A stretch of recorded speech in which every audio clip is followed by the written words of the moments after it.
Hi everyone, we're here on the Ananda Rose channel with the Neurodiversity Controversy segment with me, your host, Kirsty Denny, and tonight we're here with Jane Evans, and Jane is an unschooling mum or natural learning, and we'll talk a little bit more about what that is. And she has written a book, and I'm just going to check the name of the book, Natural Learning, The Unschooling Life, and we'll talk a little bit more about that too. She's an advocate of life learning, and she's also started up a nature school called the Wild Nature School, which is a one-day school, all in nature, child-led, lots of free play and exploration. So it's really lovely to have you here, Jane. Welcome on. Thanks, Kirsty. How are you doing? Pretty good, yeah, pretty good. It's busy having your own business. I never thought I'd make unschooling into a business, so I'm always learning. Yeah, I love that. It's funny, isn't it? Because unschooling is kind of like out of the box, and now you've got a busy business around it, which I love. And Yeah. so, yeah, tell me a little bit about you, because you're actually also a registered teacher. So I'd love to hear a little bit about maybe your early experiences with teaching and what influenced your decision to unschool your kids. And we can also, as part of that, describe a little bit what we mean by unschooling or natural learning. Yeah. Awesome, thank you. Yeah, I am a registered primary school teacher. I've always loved children. And when I was a young teacher, before I had my own children, looking back now, I can see that I was very child-centered and student-led in those days even. And I worked in a school where I had a lot of autonomy in my classroom, and I was looking back, I can see that a lot of what I believe now, and I put into words or put into a book even, I was actually doing instinctively as a young teacher. I did find it quite stressful, all the planning and the testing, and I really went in. I was always trying to be, and I think intuitively was really heart-centered, and I saw each child as an individual and really wanted 30 individual programs. And I remember thinking that as a young teacher and not really knowing what that means or what that looks like, but just seeing these little people and knowing that this child suffered this trauma and this child's this, and all the different quirks they bring, their personalities and their home lives and their learning styles. And I really wanted to cater for all of them. So I think I was a very empathetic teacher. Then I had babies. And of course, that is completely life-changing. I had no idea what you don't until you have a baby. You don't know what you'll be like as a parent. And I luckily absolutely loved it. When my first was born, I gave birth to 3 kids. I just absolutely fell in love, and I just, every part of my being knew that this is what I was born to do. And I was also greatly influenced by Play Centre in New Zealand, which is a great early childhood parent-run co-op with a completely child-centred, student-led, kid-led curriculum. And the New Zealand early childhood curriculum, the government one, does fit really nicely into that. It is a really beautiful document. So I learned a lot, and I was really inspired by Play Centre. I had some fabulous role models. I did lots of training. I got really involved with all my 3 kids. And my older 2, we did go to school for a short time, and I felt uncomfortable with it, but I just missed them, and it just took up so much time and so much of their energy. Like, all their good bits were gone, and they were wrecked. They didn't want to talk to us. They didn't want to socialize. They were so exhausted. And it didn't suit either of them for various reasons. So luckily, I pulled them out of school, and we sort of got on with our life. And I did read a really good book.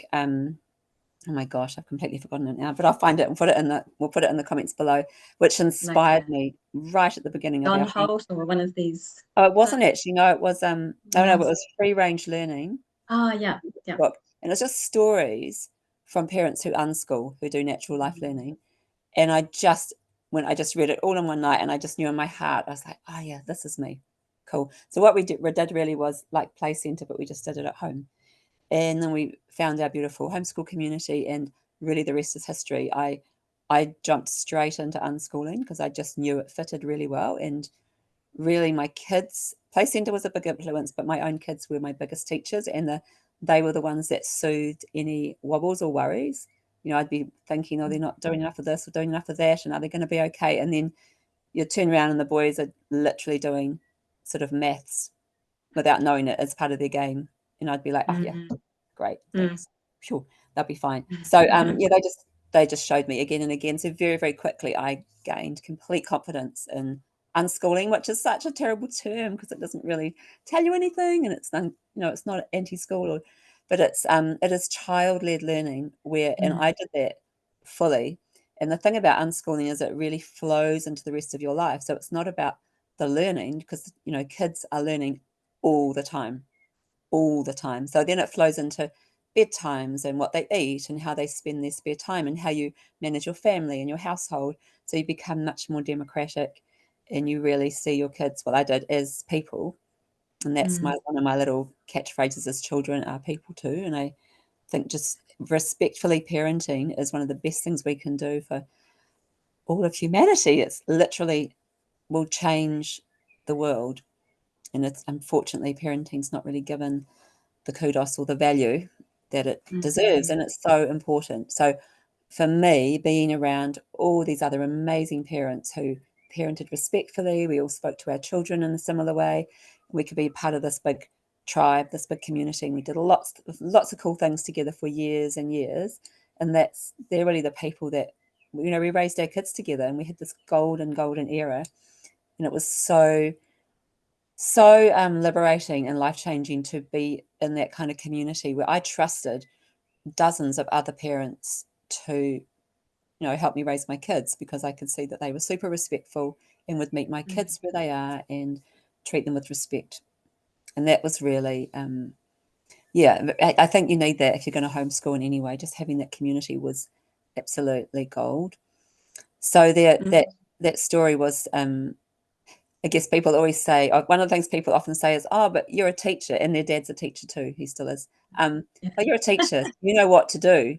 And I would say, no, I'm parenting my children. And what I do know is what happens in schools. And I know what I'm doing here by holding the space for my kids to be themselves is way superior in every single way. Every single way. Yeah. Yeah. And that's often, those are two big fears, I think, the being isolated. And there are a lot more people home educating and following a child-led approach now than there used to be. And yeah, I hear from people all the time, oh, I just couldn't do it. Are you a teacher? Oh well, and my husband's also a teacher, and so that soothes people's fear. Like, I don't have fears because my children are also unschooled, and I don't have fears about it. And people are like, oh, well, that must work well for you because your husband's a teacher. And I was like, well, that's not really. We don't need that. It's parenting, and you're already doing it, and it's just a matter of having trust in that, I think. Yeah. Yeah, trust is the biggest thing for unschoolers, is just trusting your kids. That if they say they need to play in the sandpit for 5 years, then you trust that and let them, support them to do that. If they only ever read, like one of my kids, the youngest, only ever read comics. And I read lots to them, but he only read himself like Tintin and Asterix and stuff like that, and I just had to trust that's what he needed to do. That was his learning journey. And so they did all the crazy, individual, fascinating, curious, wonderful things that they did. And just that trust. And if you can just fall into that place of trust as a parent, it's completely life-changing, and your kids feel it as well. And then they can really just get on with what they're born to do, which is to learn. But I think one of the cornerstones, a lot of people say, oh, but your kids are this or your kids are that. And what my kids were is they had emotional security 100% pretty much all the time from birth. And they had physical security. We lived in a house. I was always there. We had a garden. We had, a trampoline, and they had bikes. And we didn't have lots of money, but we had, we were very comfortable. And they were fed good food all the time. There was good food available. They had their, lots of sleep. plenty of sleep. I didn't ever wake them up unless we were going off on an adventure or a trip or something. And so they had all these boxes ticked.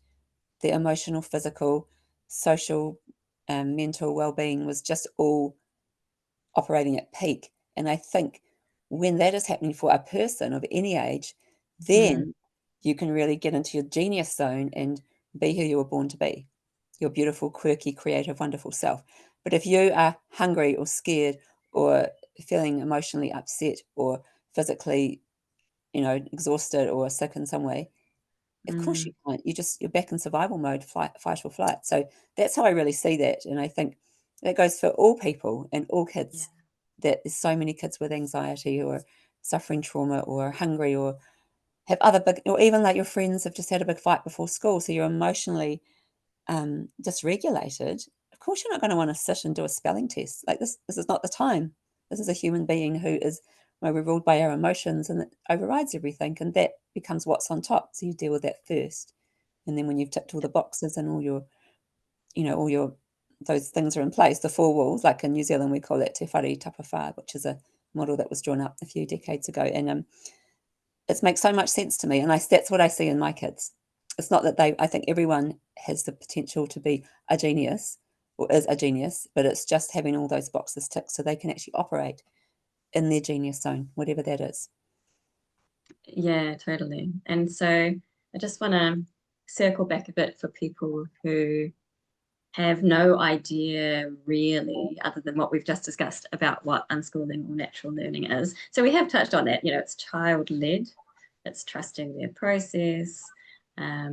So it's not having a set curriculum and sitting down and saying, okay, this morning we need to do maths for this long, and we need to do reading for this long, and so on and so forth. It's more of an organic process. So say, for example, your child is really interested in dinosaurs, which one of mine is. It's such a common passion for children. It's very funny, isn't it? Go the dinosaurs.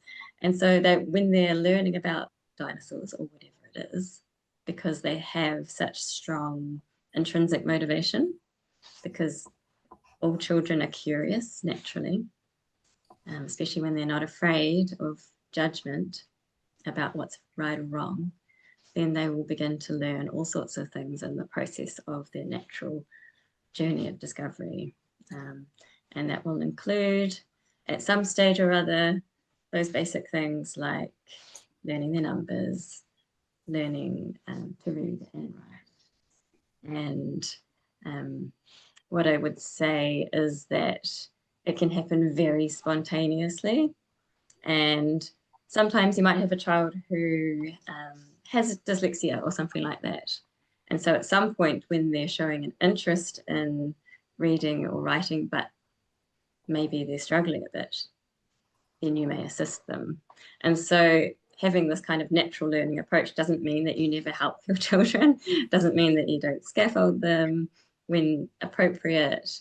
And, for some children, it might even look like certain amounts of structure because they want it, because it suits them, that type of thing. So it's really, you can let me know what you think about this, but I think it's really about responding to the individual and their needs in the moment. And it's all about relationship and just living your life and having learning be a part of living your life. Yeah. What else have you got to add? Absolutely, to that? Yeah. That's great. And the thing is, there's so many definitions, and I think that's a really good one.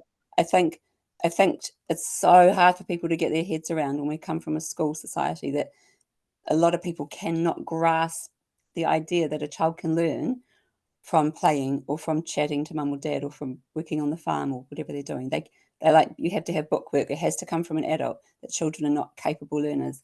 I argue 100% the opposite, that children are very, very capable learners. They're very, very, very wired to learn, and they're only going to stop if they have blocks or trauma or their needs aren't met. And to me, having raised my 3, I would advocate so hard for play-based learning, that a child up to puberty should be playing as much as possible, and that is uninterrupted, really well resourced play.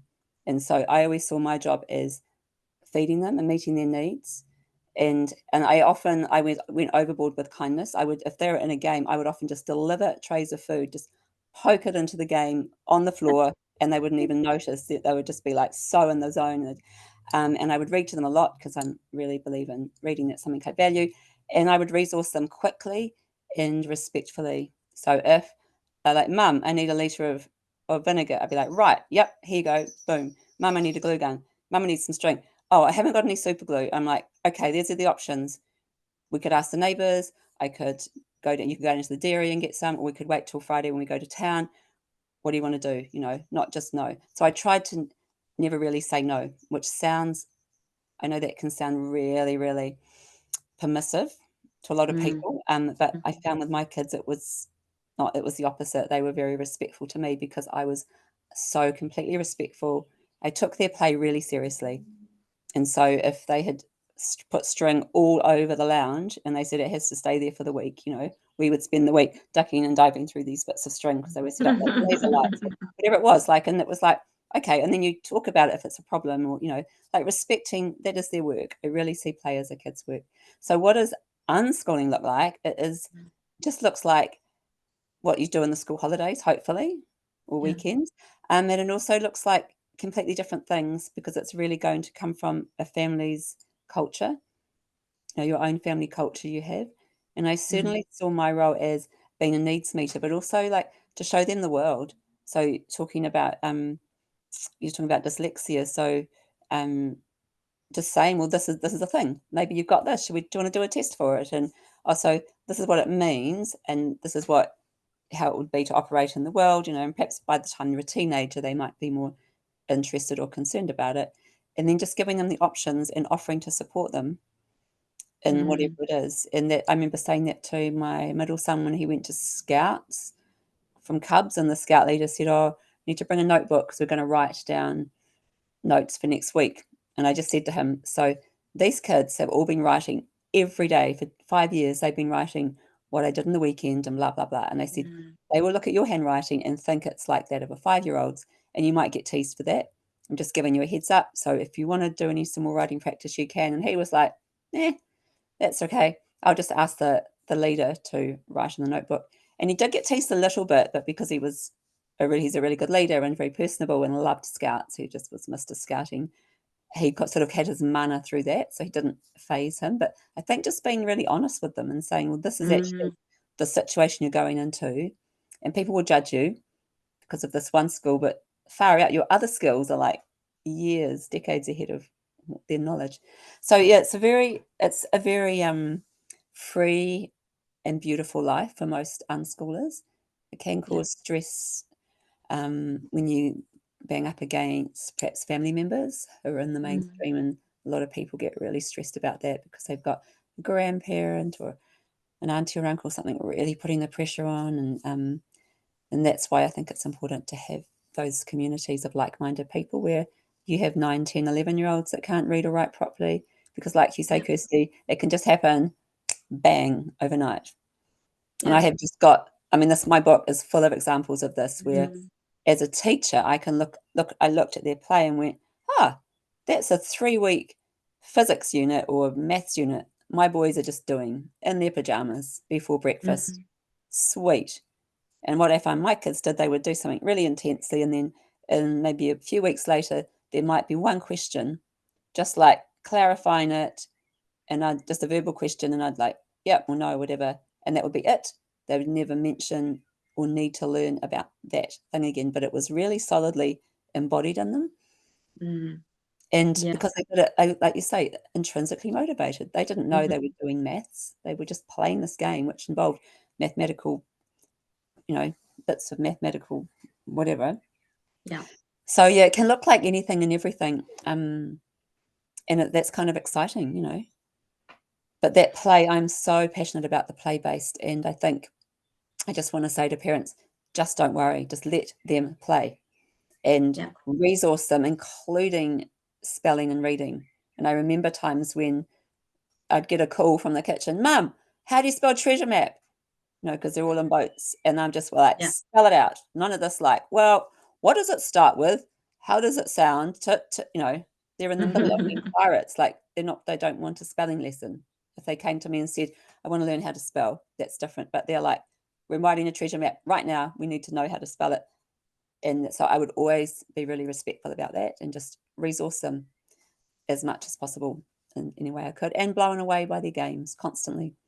Yeah. Really, it's mind-blowing what they come up with. They're so capable and so creative.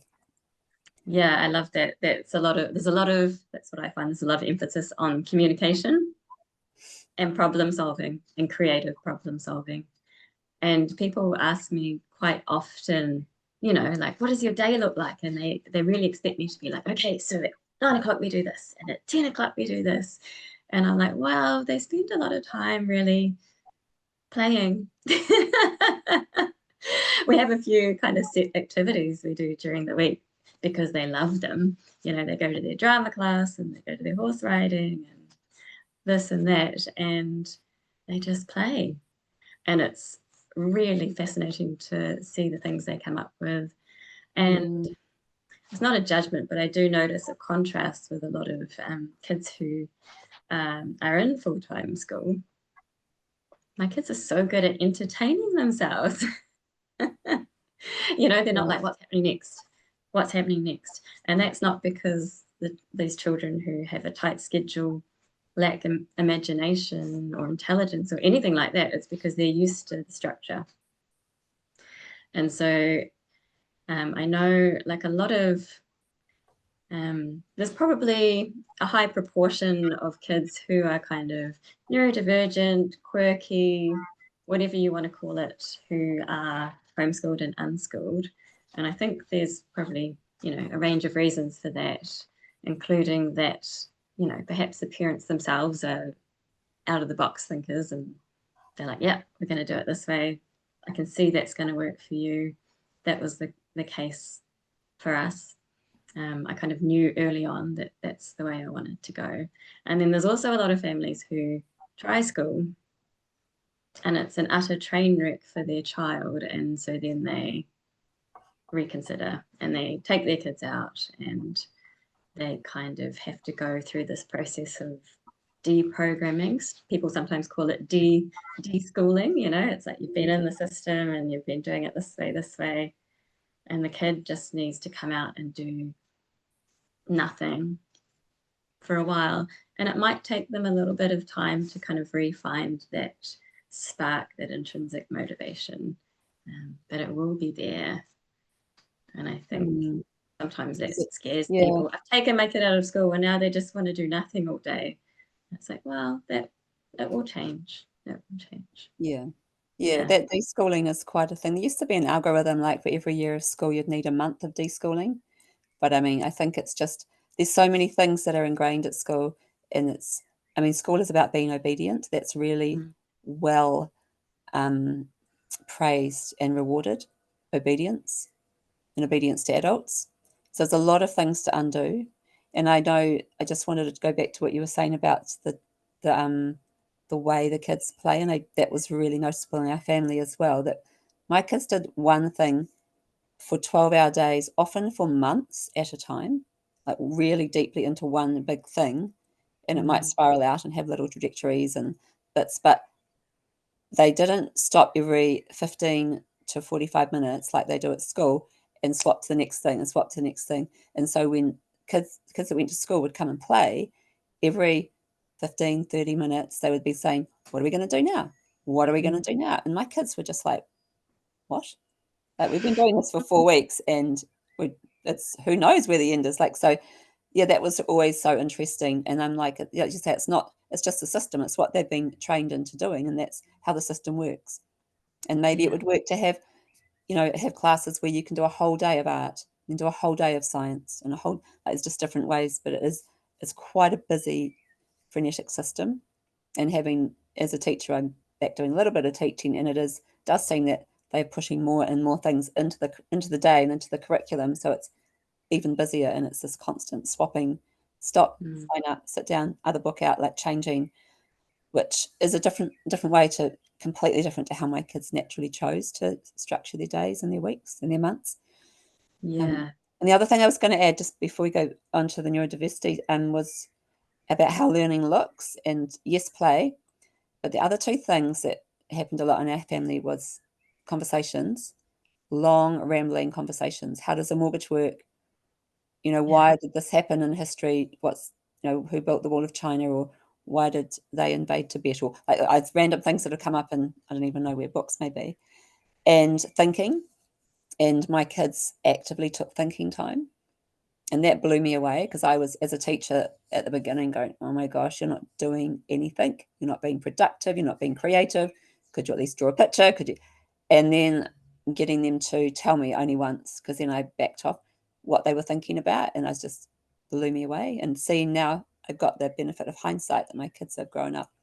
So I can see all like the pathway they created for themselves, which was all just perfect for who they are and who they are today. And those, like, thinking is so undervalued.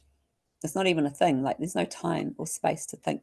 This is like 3, 4, 5 hours on the trampoline alone, thinking, talking to yourself, you know, lying in your bed, just in this whole other world. So those things, you kind of have this amazing gift of time if you homeschool, if you unschool particularly. And that's what learning looks like. All those things and more. Yeah, it's the time to wonder and kind of philosophize. And, you know, lots of people in current times are talking about critical thinking and how there's a lack of it. And I think you need time to think to become a critical thinker. Yeah. And so, yeah. Yeah, so answering questions, and I only answer questions in the limited way I could answer. And I think that's good for kids to see too. You know, like, what's the Treaty of Waitangi, Mum? And I'm scratching around at the knowledge I've collected in my lifetime, and they're adding in their bits that they think, or, you know, what they're wondering about, and they're discussing it amongst themselves. So you have this kind of 3-hour conversation. This is just one I remember particularly. And we're on a walk or something at the time. We're not even sitting down having a discussion. It just comes up and we're all talking about it for 3 hours. This is with young children. How rich is that? But then the difference is, I'm not asking them to prove what they've learned. I'm not asking for a poster or a booklet or a test. It's just a conversation, and everybody will take away their own thing. And that's the joy of treating people as individuals. And that's one of my really big learning things that I learned unschooling my kids, is the takeaway, and that I really see everyone as individuals, and everyone brings their quirks and their interests and their personalities and their learning styles and things. And then they take away their own individualized learning package, depending on all those things. And can I tell you the story quickly? It's in the book, but it's one of my favorites because it really, really illustrates this so beautifully. We went to Wellington, to Te Papa, to see this big European exhibition of the Impressionists. My mum came with me and the 3 kids, and my youngest was 5. They were like 5, 8, and 10, my kids. And it was, you know, you paid to go in and you booked to go in. It was like beautiful, all the great masters of the Impressionist time, like amazing artwork.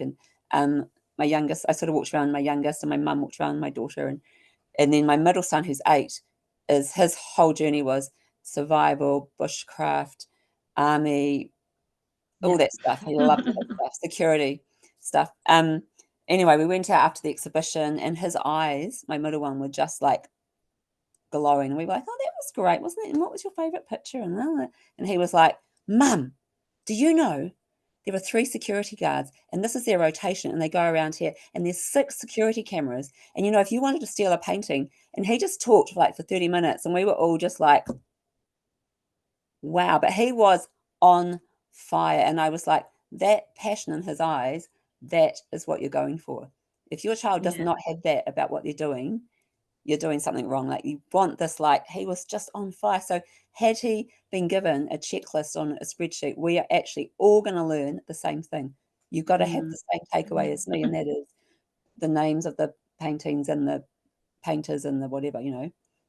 He would have just been failed and punished, or totally switched off and shut down. So I love that he could go to that, and because I don't have any expectations of what his takeaway will be, his was like way out of left field from what I had ever imagined. And so that was this constant learning for me, like, back off, don't have any expectations, just be completely open, because wow, that just blew me away. That Yeah, I love that. It's just not at all what you would have expected. Even though you knew what his interests were, it's still just like, I didn't notice there were security cameras. I was like, what? What? Oh, all right. Yeah. so observant. Yeah. And because I also started off, we did play center, but even before that, I was a bit of a nerd. So even when I was pregnant, I was thinking about how I would parent. And it was very much that kind of respectful parenting, attachment style, da da da da da.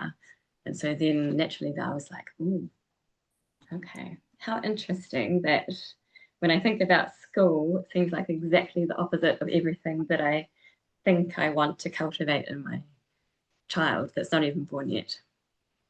And so then I went through this process of like, my goodness. So, okay, so not going back to work then.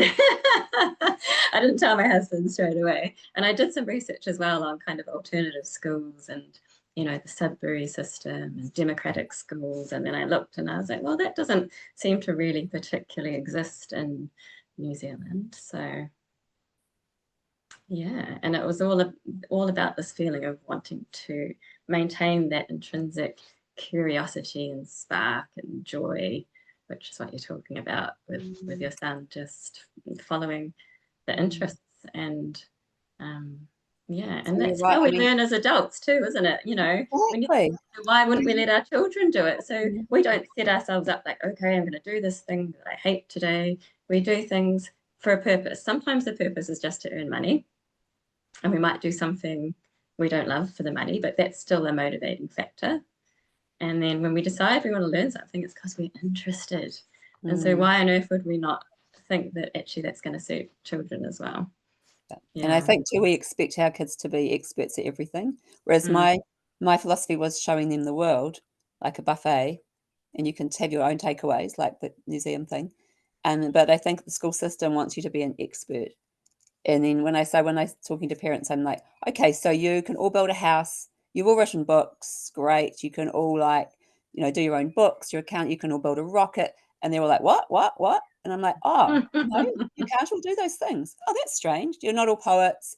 You don't all do like high level maths and accountancy. And so, but where's that cutoff? So up to 18, we expect our kids to be experts at all these things. And then suddenly you're thrust into the adult world, and that's not how it works. Even no. for I'm a real jack of all trades, but within my little arts degree scope, I'm not a mathematician or a mechanic or anything. Mm, So yeah, it's so bizarre. So why not let our kids from birth be designing their own lives for who exactly they're born to be so they can be themselves? Because I think there was a Greek philosopher that said, know thyself. And this is like a big thing about being human. So keeping that big picture that kids are human, they're these spiritual, emotional, mental beings, just like us, that kids are humans too, people too. So they know themselves really well.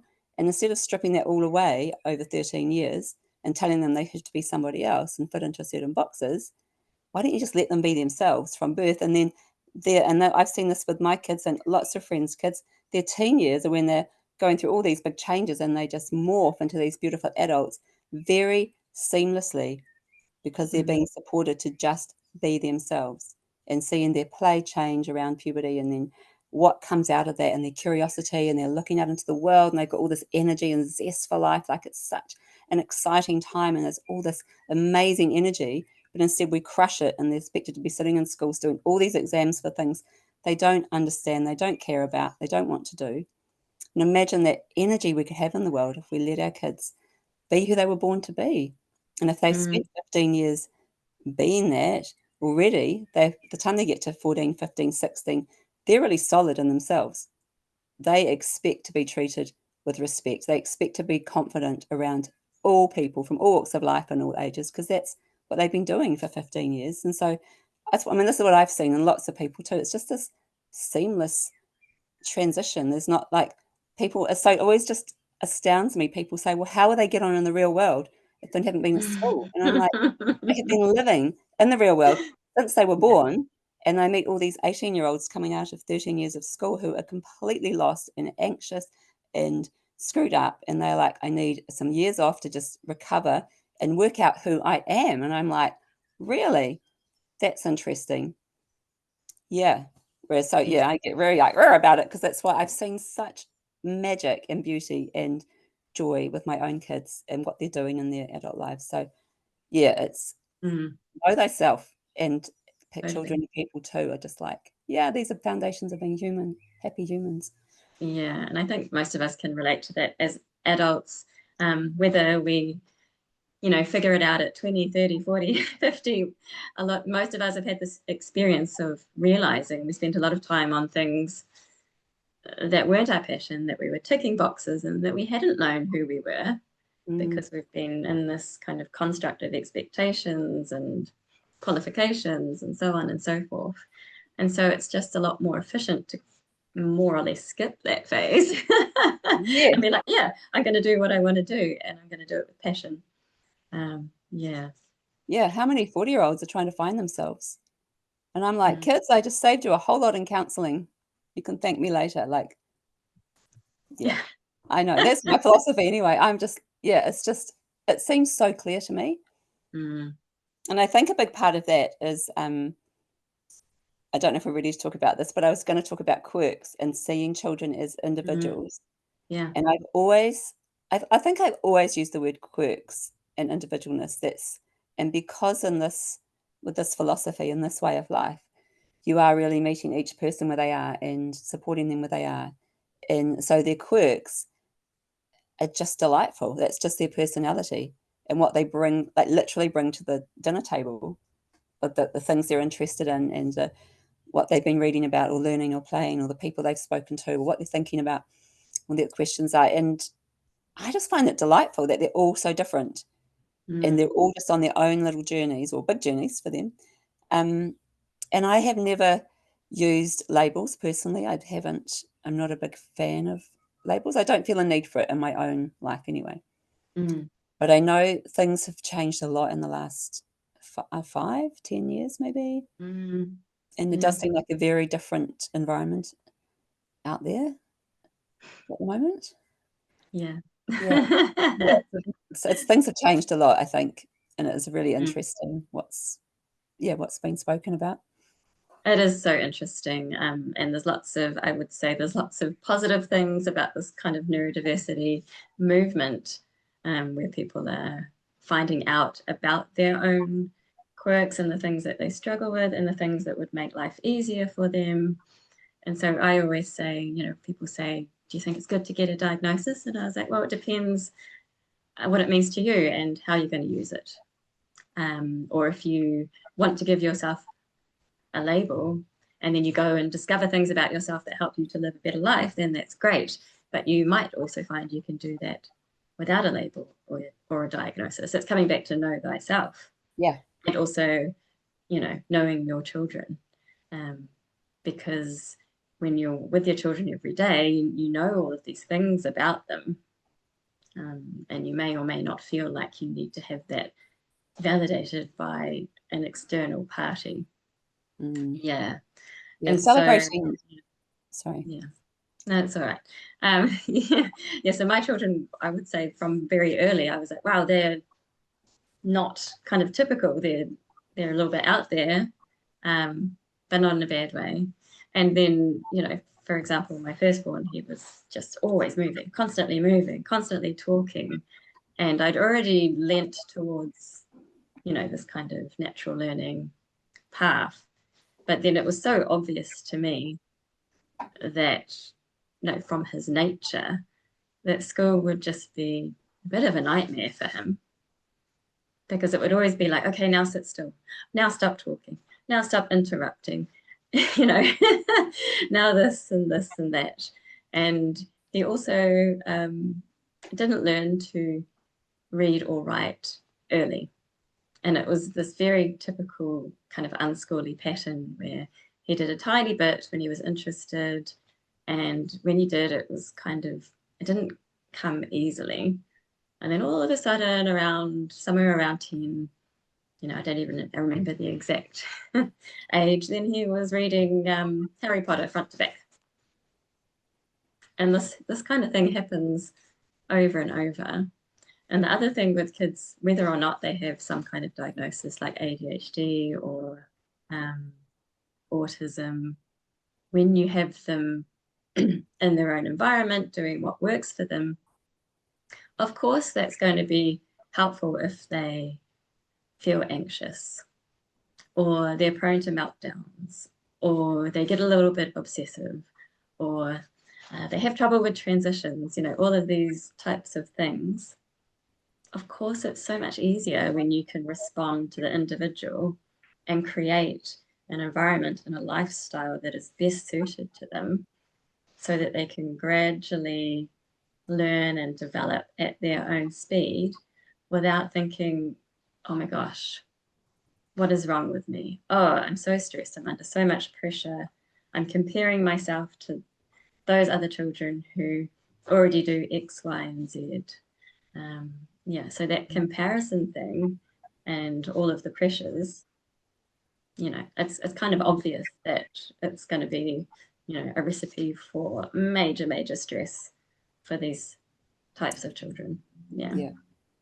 And those things set up quite negative, or can set up negative patterns and trauma in the rest of us, people pleasing, and apart from just the squashing of your own creative and quirky self.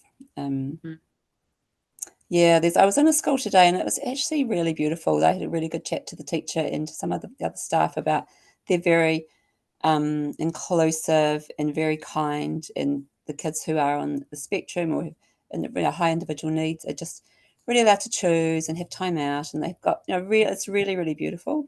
And I was really blown away, and I was like, oh, that's interesting, I like that. But I did also see that in her notes, the teacher, and she'd said, oh, so this boy, he is learning to sit still and quiet on the mat. And I was like, oof, is he? He's 7. And I was expecting but he was fine. I mean, I was like, this is nothing, far out. You want to see a kid that can't sit still and quiet on the mat, which is most 6 and 7-year-old boys that I know. It's like, he's fine, I guess, in that sense. He's learned a lot about sitting still and quiet on the mat, I thought. I don't have kids in the classroom. So it was window shutting. It was interesting just being reminded of that. This is something that's really highly valued. And so if you're not complying to this, you are seen as a problem often. And I guess I want to say a couple of things. I want to say I don't want to diminish parents particularly who have kids who really struggle with high need autism. And I know that's really, really challenging. And I have friends in that position, and I'm not wanting to diminish that. But what I have seen is a massive increase in diagnosis and a massive increase in the push from schools to get a diagnosis, and a massive increase in medication of those kids, like a huge increase. And I don't have figures, but I have just seen it interacting with lots of kids all the time and lots of parents and going into schools and in my own work. It's huge. It's just gone crazy. And then a lot of parents, when their child gets a diagnosis, are then going to get a diagnosis themselves. So a lot of parents are kind of discovering that they have ADHD as well. And it's like you said before, I'm like, if that helps you, awesome, that's cool. But I'm also, if you look back in history, I'm sure that lots of the people who we look back on and see as perhaps being geniuses, being brilliant musicians or artists or discoverers or inventors or whatever, when you look, you've perhaps managed to find some personal information about them, they were definitely on the spectrum. Yes, they were. And it's such a hot button topic now, and there's lots of nuance that doesn't always get addressed because, being what, and people like labels or they don't. So someone who gets a kind of level 1 autism diagnosis, that lived experience is totally different from someone who gets like a level 3 or 4, and they've got, serious dyspraxia, apraxia, they're not really able to speak, maybe they can't control their body very well, and that's, a whole different level of challenge. And knowing that those experiences are really different doesn't take away from each individual's challenges and each individual's gifts. And I really get quite frustrated sometimes with people having siloed opinions about what's right and what's wrong and whether it's good to have a diagnosis or not. And it's so individual, and just meeting each individual where they are is a really great starting point. And I love that you said gifts, because that's the thing. I so believe that every person has a gift or more for the Mm, world, and to encourage that and support that and make space for it. And it may not be delivered in the way that, perhaps coming back to expectations, like just to let each person be the individual they were born to be, and to be able to bring their gifts to the world, mm, which a lot of those gifts are quirky as anything and super creative. So having the space to do that. And I mm, don't know much at all about neurodiversity other than what I've seen, but I do want, my question would be, and I'm sure this is debated all the time too, is there mm. just more and more people being diagnosed, or are there more and more people with ADHD than there used to be, or on the spectrum, or on a spectrum? Has there always been Yeah, this many people, yeah. or now we're just getting them diagnosed, or you like that? I find that interesting. Yes, I feel like, and again, it's not fine. I feel like it's both. And it's partly Mm, because we've really increased the umbrella of what is defined as ADHD or ASD. Like it's such a broad range of traits and an expression of traits that can receive an official diagnosis now. So what 10, 20 years ago, more like 20 years ago, there was a more narrow definition of what autism was, for example, and that has expanded. So there's that. And then there's also the idea of, we live in a different environment now, and we've got all these different inputs coming in with, there are things like toxins and poor diet, and then there's technology and the kind of social soup we live in, and all of these things affect neurology and behavior. And then there's the kind of the spiritual aspect of it as well, where, you know, humans evolve, and sometimes, you get a generation showing certain traits and you think, is this part of a shift in humanity? What are these children trying to tell us? What does this shift mean?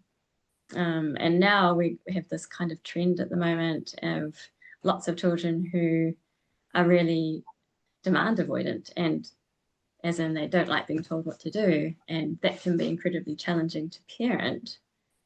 And it's also like a social cultural shift, like, oh, okay, so it's this desire for autonomy and freedom. How interesting. yeah, And so how can we fascinating. support that as a society? Yeah. Yeah, it's It's really really fun. I mean, people are fascinating. We are fascinating. And there's so many variables, right? There's so many influences on us as humans. And these days, yeah, Mm, we're under a lot of pressure we've got a lot of inputs, like you said. It's, and you can see a lot of those influences in kids for sure, or in all of us. I did see, I mean, I saw a study, full transparency. I saw it on social media. So I don't know yeah, if yeah, it's like a true, snapshot. but I'm quite a believer in healthy food, and I do know I see the effect of it every single time I'm in a classroom after morning Mm, tea, and lots of people in the class, the bulk of them, their behaviour changes completely, and they've been eating things in packets with numbers in them. But there yeah. was a study that was on social media that I saw, and I think it did have the source actually, but it said it had a group of children who were diagnosed with ADHD, and they did a Mm, test group where they fed them whole foods, yes. completely took them off all the junk food, and a huge percentage, like 80-90% in that kind of area, their symptoms disappeared. And I Yes. thought that was quite startling. Whether that's true or not, I don't know, but it made sense to me Mm, from the little yeah. bit I've Yeah. observed in my lifetime. And it's like, yeah, there's a lot of other influences and a lot of toxins, and I think we just overlook those completely. Yeah, I'm a big proponent of that. It's not one thing or the other. Like, yes, support your child exactly as they are and celebrate them. And then also look at it. So when you have something like ADHD, those traits, those behaviors, they might look this similar in two children, but the underlying cause could be something completely different. And so, if you don't look into it, then you can't holistically support that child to live their most Mm, thriving life. And that's I true. don't Yeah. see anything controversial about looking holistically at health.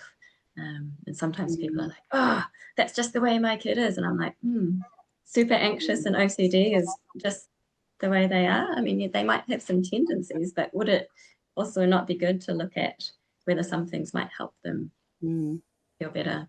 The And environment the environment is so important. is huge. Yeah. I've got, so quickly to talk about this in context of what I'm doing now. Is that okay? I want to segue into your nature school. Yes. Go. The cool thing is, after unschooling my kids and writing a book about it, here's my book. Ta-da, I was like, what am I going to do now? This is crazy. No one values me. I've just been a mother all these years. Anyway, then I actually acted on one of my crazy ideas, because I have a lot of ideas. And I started a nature school. And my dream is to have a school of self-directed learning like the Sudbury, like Summerhill in England. That's like my dream. There's a job there advertised at the moment. It starts in January. And I was like, I can't do that. So a self-directed school. And in New Zealand, we have one still running, which is Tamariki in Christchurch. And there's been quite a few over the years, the Place Centre School, the Democratic School, quite a few, and they haven't lasted because it's very difficult without funding. So I've started a nature school, which is very on point. It's very on trend. There's lots of forest schools around the world now.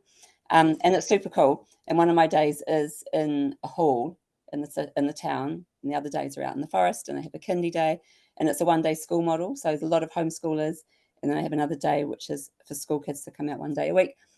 And what I have seen in the last 2.5 years of running it is quite spectacular for those kids who have a tough time at school, for those kids who have a diagnosis of ADHD, who are medicated for ADHD. And the bulk of them, 99% of these kids, have come to me with reports from their parents and their teachers, often their medication, and it has changed their life, I have to say. A lot of these kids has changed their life. So very exciting. And I'm like, oh my gosh, what is happening? This is great. So one is, yes, we're being out in nature. And obviously a lot of the information I get now is all about nature, going barefoot, natural light, seeing greenery, soaking it into your being in every way, gazing into the fire, all these things, touching mud, all the, your immunity. There's so many things. There's so many benefits, because that's what we were designed to live outside. So just being outside all day in nature. And I have this mum that every week says to me, I can't believe it's that simple. It's just that simple, a day in nature. And I have all these stories. And her 7-year-old son, who at school was already on that slippery slope, please go and get a diagnosis. He can't operate at school. He's this, he's that. He's always in trouble. He's always out of the classroom. He's always in the principal's office. Within 2 sessions, once a week, 2 sessions at Wild Nature School. I sound like an advert. 2 weeks, it's self-directed learning, outside all day. He was transformed. He's getting a principal's award. He's focused. It's on a Wednesday too, which helps. And every week she's saying to me, I've never seen him focus for more than 2 minutes. And he has spent 5 hours trying to light a fire and lighting the fire and cooking his lunch on it. And she's just like, what is this? And it flows off into their week. So I didn't know it was going to happen like that, but it is happening. These kids are like, I say to them, do you take your meds all the time? They're like, oh, no, we just take them for school to help me focus. And I'm like, well, I'm really happy if you don't want to be on them out here. And those kids are the leaders, and they're so creative and have so much to offer. And I tell you, I'm just learning all the time that it's the environment is not suiting these kids, where you have to sit down and shut up and you're inside with a heat pump and artificial lights and screens. Yeah. I'm just saying that I just have so many of these anecdotal stories now after 2.5 years, and I'm blown away by it. So the nature is definitely a thing, but what I'm getting to do is, one boy said to me, he's like, Jane, you unschooled your own kids and now you're unschooling all of us, right? And I'm like, yeah. So I'm running self-directed learning, which is big trust, big autonomy. And it's the same. I literally parent all day. Jane, can I have some rope? Yes. Jane, where's the flints? Jane, can I climb this tree? Jane, can I do this? Jane, that's what I do. I just all day. And I'm just like saying yes to them mostly, but we have knives and axes and fires, but not many. Like, I'm always open if someone is like, I want to do this. And I'm like, well, how are you going to be safe and blah, blah. So giving kids autonomy, and those kids coming out of school the first couple of weeks, we forget to say to them, you can eat whenever you like. We get these kids coming up to us at 2:30 going, we're allowed to eat yet? And we're like, oh my gosh, I'm so sorry. Yes, please look after your own needs. And they takes them a good few weeks to really kind of trust that. And they just think it's outrageous. You can just go and eat your lunch sitting under a tree at 10 o'clock in the morning. You can cook on the fire for 4 hours and eat whatever you like. So it's beautiful seeing that blossoming of these kids and really finding their own strength and their own power to empower themselves. And they come along and the next week they've got food to cook and they've got their own firewood and I am going to make a fire today and I'm just going to light it with my flint and I'm going to cook this and I'm going to cook that. And it's just like, wow, you blossom. So yeah, it's very, very exciting, I have to say. And in terms of all children being able to be treated as humans, that we trust them and respect them. And that helps them blossom, let alone being outside barefoot and in the mud. So it's a win-win, it's a double win. Yeah, the power of nature and free play is, just can't be overstated, really, I don't think. And yeah, I just love that you're doing that. And just to remind people, when we're talking about unschooling and blah, blah, blah, but it's not coming from a place of judgment at all if your kids are in school, because you work with what you've got in your life circumstances. And it's so wonderful, that you can have the opportunity to be in a one-day school, be in nature. Even if your kid's in school 5 days a week, full time, you can bring in these principles of free play and autonomy and nature connection in the time you do have, and don't think that it won't make a difference, because it absolutely will. Totally because parents are the biggest influence, and when you can maintain that connection. They really are. And you can see those kids in a classroom, they stick out a mile, who, well, I'm assuming, and I have met some of their parents, whose parents speak to them in a respectful way. And they have conversations with their parents and they have experiences. It doesn't mean you need lots of money, but they spend quality time together. They read to them, they talk to them respectfully. And that makes a huge difference to a person, because we all need autonomy. It's a basic human need. It's such a gift you can give to your kids, for sure. Yeah, and the freedom of communication, so that even if your kid's like, oh, I hate this, I don't want to go to school today, and you can empathize with them and say, yeah, I know, I hear you. What's some ways that we can get through it for the day? And maintaining perspective, like your experience in school was not the be all and end all.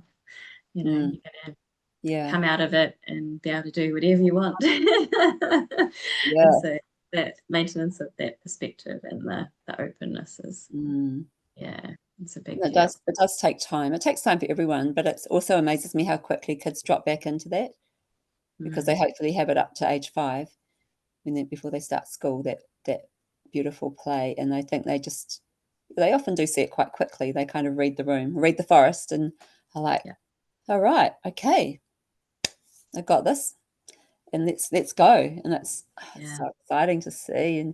And the socially, it's funny and it's interesting what not triggers me, but it kind of like, it cracks me up when kids say they're bored. I have one boy that's always like, Jane, I'm bored. And he knows what I'm going to say. I just grab his shoulders and I'm like, I am so excited for you. I wonder what you're going to do next.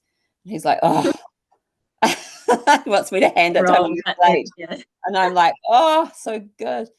And just really pulling back those kids that you're like, oh, I wish if she could just connect with her, they would get on really well, but they're just sitting there not talking, and she's not doing anything. And then 2 hours later, it's like, oh, magic has happened. Thank goodness I stayed away from that and let them self-manage, and think of all the opportunities you're giving them to learn by letting them work it out themselves when they're ready. It's so rich in learning experiences instead of forcing people into things. Just stepping back and letting them find their way. It's amazing. It's lots of learning for all of us. So cool. And so what I'm going to do is I'm going to link in the description lots of ways that you can find out more about Jane, about her book, about the Wild Nature School, and anything else she's got going on. We'll link it there as well. So thank you so much for coming on and chatting. It's been wonderful. And do you have anything else you want to add before we close off, Jane? Oh, thanks, Kirsty. Yeah, it's great chatting. I could chat all night about this too. I think just saying to parents, you're doing a great job. It's such a hard job and it's so undervalued. Whatever you're doing is amazing. So keep going and don't beat yourself up. every parent does the best they can do with what they know, and to just love your kids and just enjoy them, because it goes so quickly. It goes so quickly. Yeah, and it's hard. It's hard being a parent. I think it's harder now with the internet influences personally, but that's another whole podcast probably. But yeah, you're doing a great job, and thank you for being a parent. All those parents out there, it's, yeah, it's a great job. Thank you, Kirsty. Yeah. Perfect. All right. So thank you, everyone. Thanks for listening, and we'll see you here again on Neurodiversity Controversy on the Ananda Rose channel. So thank you so much, Jane. And yeah, look forward to learning more about what's unfolding for you, because you've got so many exciting projects. Thank you. All right. Bye for now. Take care, everyone.